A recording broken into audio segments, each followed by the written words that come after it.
Le 30 décembre 2022, le journal du dimanche a dévoilé le classement des personnalités préférées des Français.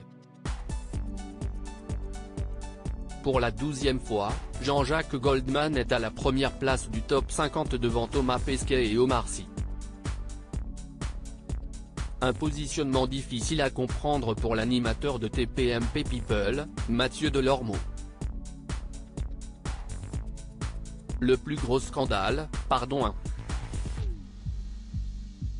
Le plus gros scandale CIST Goldman Ier, s'est-il étonné dans son émission du samedi 7 janvier 2023. Personne ne l'a vu depuis 20 ans et le mec reste premier. On l'a mais pourquoi ? J'adore Jean-Jacques Goldman mais il vit à Londres, il prend 2 millions d'euros par mois qu'il touche de la SACEM, il est chez lui il fout rien. Encore s'il les donnait à une association et tout, mais il est chez lui, il fout rien et il est premier. L'abbé Pierre était premier, mais il consacrait sa vie aux autres. Mais Goldman Quest ce qu'il a fait cette année pour nous ? A ajouté l'acolyte de Cyril Hanouna. La conclusion CIST que quand on ne te voit plus, les gens t'aiment.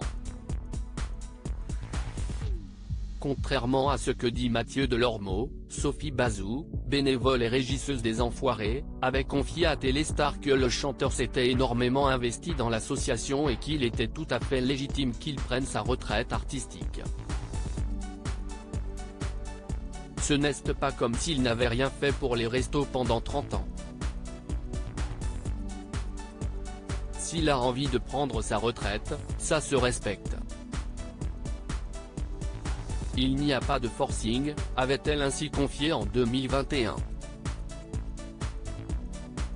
Installé à Londres avec sa femme et leurs 3 filles, l'artiste n'a pas donné de concert solo depuis 2004, et sa dernière participation aux Enfoirés remonte à 2016. Il me dit, tu ne peux pas savoir comment je suis heureux. Je vois mes enfants, CIST hyper important, je suis tout le temps avec eux, racontait en 2021 Jean-Pierre Janiot, son ingénieur du son, dans Un jour un destin. Goldman Ier, un autre animateur s'étonne lors de la sortie du nouveau classement du journal du dimanche, un autre célèbre animateur s'était étonné de la première place, encore, de Jean-Jacques Goldman. Pour Michel Denisot, elle n'était pas méritée.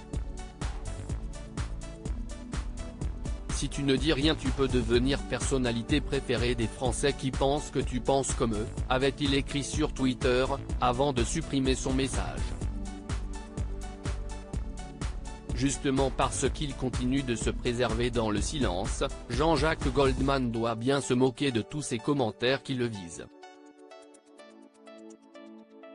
Le plus important reste l'amour éternel que le public lui porte.